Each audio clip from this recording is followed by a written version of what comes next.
9 months ago, out of college with a degree in journalism. Yeah, I know, journalism, whatever. Looking for jobs near my home in Austin, Texas. Applied to various small newspapers, even the Statesman, the biggest newspaper in the city. No go.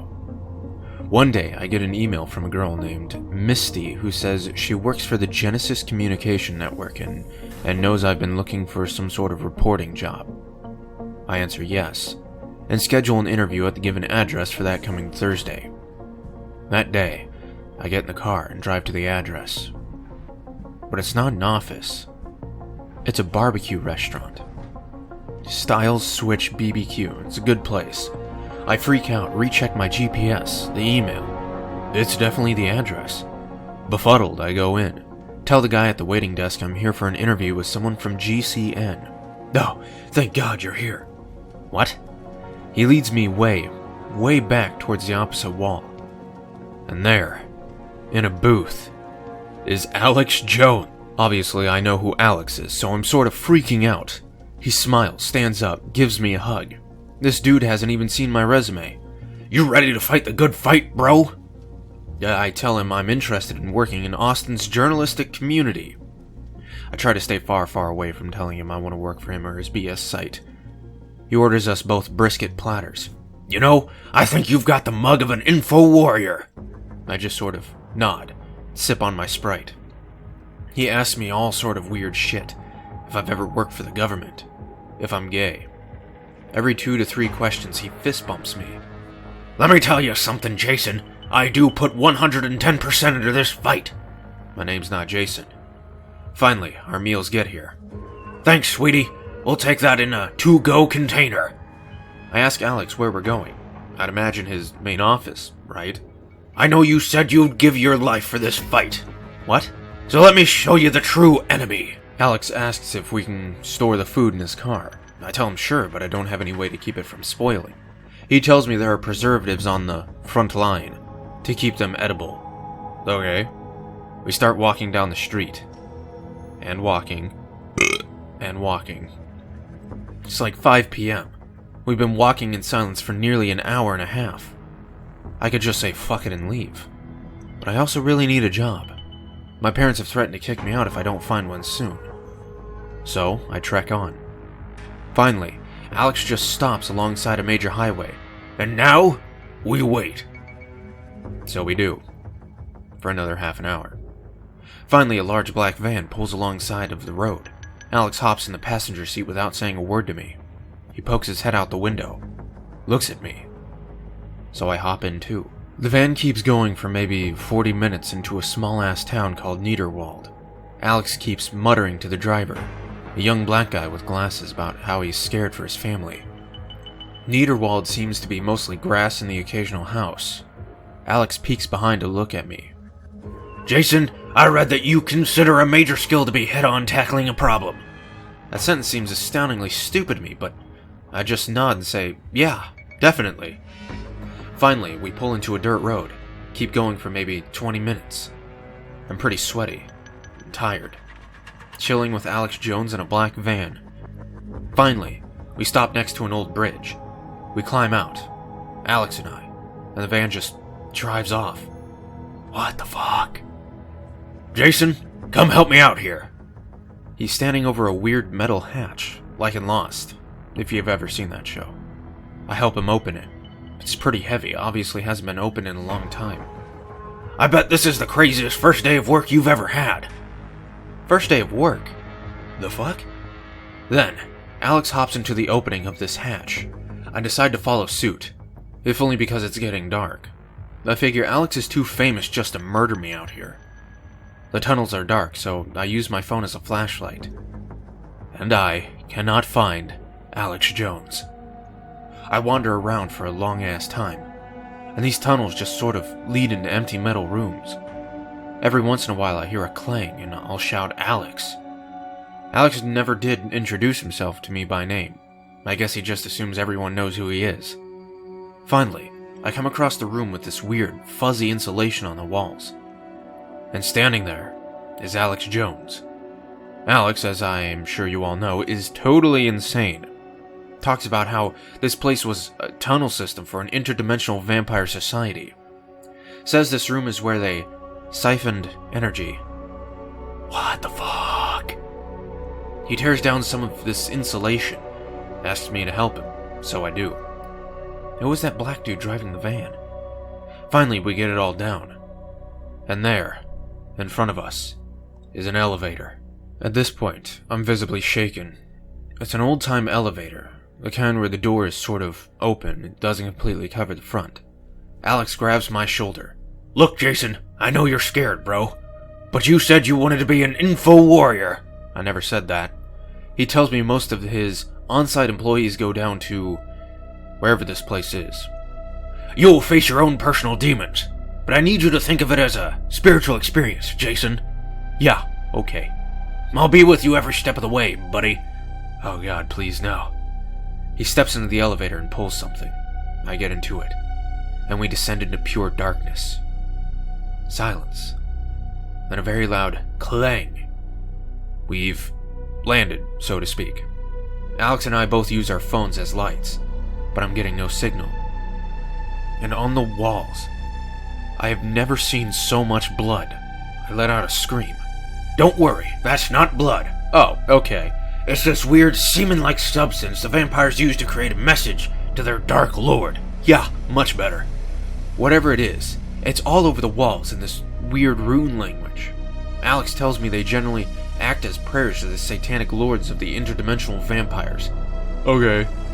It's really dark and hard to see. Finally, we get to the door. Okay, Jason, this is the one room where they remain. The fuck? I could run right now, but I don't know how to work the elevator. I'm not sure I'd make it through those tunnels. I know Alex is fucking crazy, so who knows what's really beyond the door? It will take the form of your own personal demon. That doesn't reassure me. I open this weird metal door, and I shut it behind me. So, I'll try my best to describe the room to you. It's sort of like a classroom, but no seats, just a big desk in the front, and a projector. Some weird, creepy-ass objects on the floor. A rattle, a teddy bear, some old comic books, and a journal. I pick it up, start reading it. Well, shit. It's from a young Alex Jones. Young Alex was apparently taken here for a dentist appointment, left in this room to watch the reports and receive treatment. Damn. I put the journal down, look around the room, see nothing. Then suddenly the lights turn on, and so does the projector. An older, professor-looking dude appears on the screen. He starts talking about the Vanishes procedure. I don't speak conspiracy theories, not that it's much of a conspiracy for me at this point. It seems as though some Mason-like group was chemically tracing wealthy Texan families and recruiting kids. The kids were taught like in school, but also received medical treatment and psyops conditioning to make them harder to kill or otherwise manipulate. Jesus. This video lasts maybe 45 minutes, detailing the enemies that these kids would face when they were older. Very weird, creepy shit.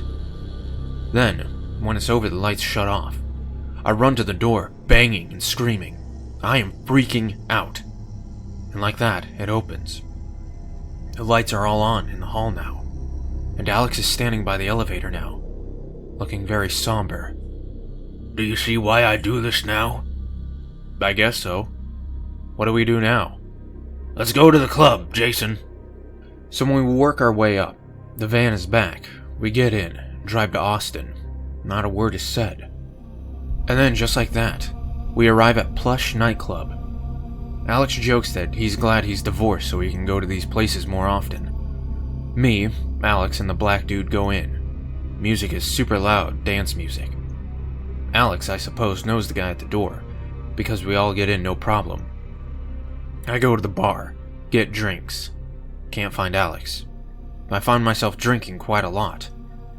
And suddenly, a beautiful woman approaches me. She says Alex wants to talk to me upstairs. I go inside some office. Alex and the black dude are there.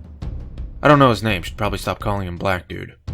But anyways, Alex grabs my arm and says, "Jason, what if I told you this was a globalist haven, and 90% of those people down there want to eat you alive, and then eat your family?" I want to tell him he's crazy, but I don't. Alex tells me to find the most beautiful looking woman down on the dance floor, and whisper in her ear the word, sensational. Okay. I could have just walked out, but fuck it. I'm intrigued. And it's Alex fucking Jones. He was on Joe Rogan. I get on the dance floor, sort of buzzed, and I find a hot-looking babe with blonde hair, cute bangs.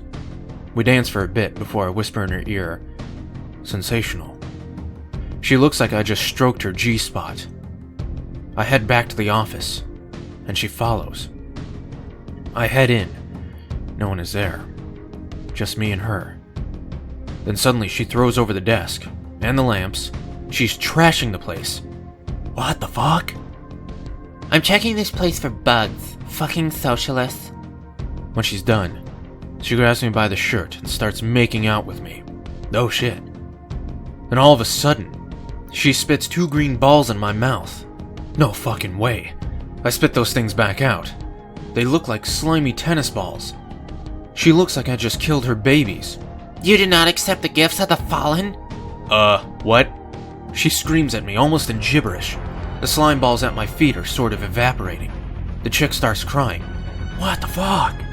She starts clawing at me and shit. More screaming. Then, she just slams the door and leaves. Alex emerges from the closet. What the fuck? He was in the closet? Where did the black guy go? Jason, what you said to her was a demonic mating ritual code word. Yeah, that makes perfect sense. You just killed 2 globalist archdemons. I'm more amused than scared at this point. Which means, in about 30 seconds, this club is going down. Hard. Sure enough, I can hear screams from downstairs. Alex grabs me and pulls me towards the window. Jason, do you trust me? No. He throws me out the window. And I land on a van. Yes, it hurt, but I was only like half a story up, so I didn't break anything. Alex follows suit, but he's wrapped himself in some sort of black body armor. Fuck if I know. The screams in the club are growing louder. The music has stopped. No line outside. What the fuck? Me and Alex get in the van. The black guy's behind the wheel. We drive off. Alex looks all sweaty and shit. We showed those demons who not to fuck with, right, Jason? Hell yeah, says the black dude. So, we go home now, right? No, Ramsey, not yet. We got one last stop. So we speed down the street away from this nightclub. I'm still buzzed from my drinks, having a good time, even though I'm all tied up with this shit now. Maybe working with Alex wouldn't be so bad. So, Jason, you ever heard of this idea of controlled opposition? No, what is it? Alex starts chuckling. He explains that sometimes you have to control your enemy to make them more understandable, or something. I wonder if Alex has had anything to drink at the club. He cranks up the volume on the radio as soon as All Along the Watchtower starts playing. The Hendrix version, that is. We stop suddenly. And there, outside, is my grandmother's house. Naturally, I am fucking upset. Has Alex been stalking me? Or my grandma? Mike, look, I need you to relax a sec, buddy, because Granny Goodness in there is not who you think she is. What the fuck does that mean? My name's not Mike either. Alex pulls out a laptop from under his seat. Shows me a long list of files. One is called Supreme C1068.ifw. Jesus. He opens it and it's like the Matrix. All these letters and numbers and shit. Mike, this is not a joke. You've been the victim of heavy conditioning. Do you know who Madeleine Albright is? No. Look her up. I Google her name. She was Secretary of State under Clinton, I guess. I'm not a big politics guy. And then, I hit the Wikipedia page. And on the screen is my grandmother. Holy fucking shit. Look, Alex, this looks just like her, but... No, Jason, it is her. Do you understand me? Alex is getting heated. Jesus. How is that even possible? Alex tells me the globalists can suck souls and live forever. This does really look like my grandma. Alex tells me that Madeline, or, well, Grandma, is going to use an upcoming election to get some very, very bad people elected. And this, somehow, will lead to an interdimensional invasion that Alex was bred to destroy. I think he might be high. But this really, really, really looks like my grandma. Okay, so, what do we do? It's simple, Ramsey. You ever seen Ghostbusters? Alex pulls out a backpack. His seat must have some TARDIS shit going on. No, I'm not a Doctor Who fan, I just know what the TARDIS is. But not Madeline Albright, so that shows you where my priorities are. Anyways, Alex takes these vitamin/pill drops and shit and just fucking inhales them. He's taking so much of this shit, it can't be healthy. Then, he pulls out what looks like a smoke detector. This is the plan. This device can detect super souls and will switch their frequency so that they lower themselves to another dimension. So why not use them at the people in the club? Alex won't say. So I'm supposed to go to my grandma's house, who may or may not be Madeline Albright, and use this on her. Well, fuck it. I tell Alex I'll do it, if he can guarantee my job and a decent pay. Franklin, you know I will. He hugs me. We hug for like 2 minutes. Then I exit the van, walk across the street, ring the doorbell. It's like 1 a.m. and the door swings open.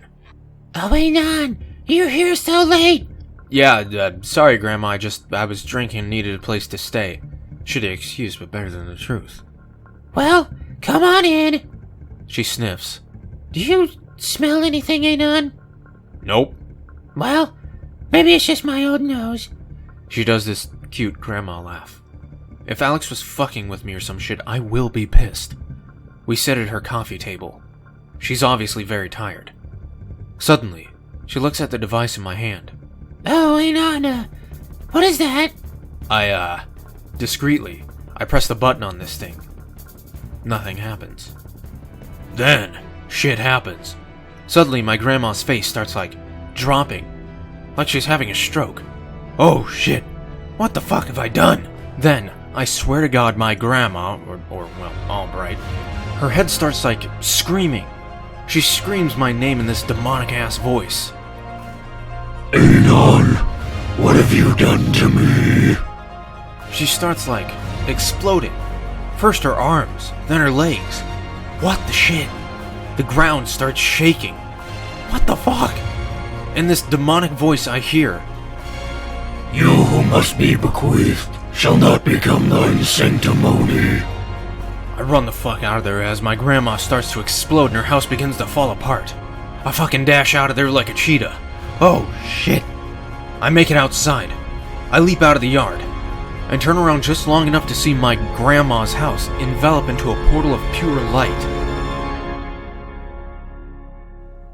There's nothing there now. It's like the house was never there at all. The device is gone too. I must have dropped it. Sweet Jesus, I am scared. But I guess it's all over now. I run to the opposite side of the road, but the van's gone. In its place are 2 white containers in a duffel bag. In the bag are rolls of money. Wow, I mean, really I could be set for life with this much, provided I live simply. The container next to it looks familiar. I open it. My brisket dinner still piping hot. Then I notice one last thing. A sticky note. On the container. I picked it up and read it. Thanks a lot, Anon. For everything.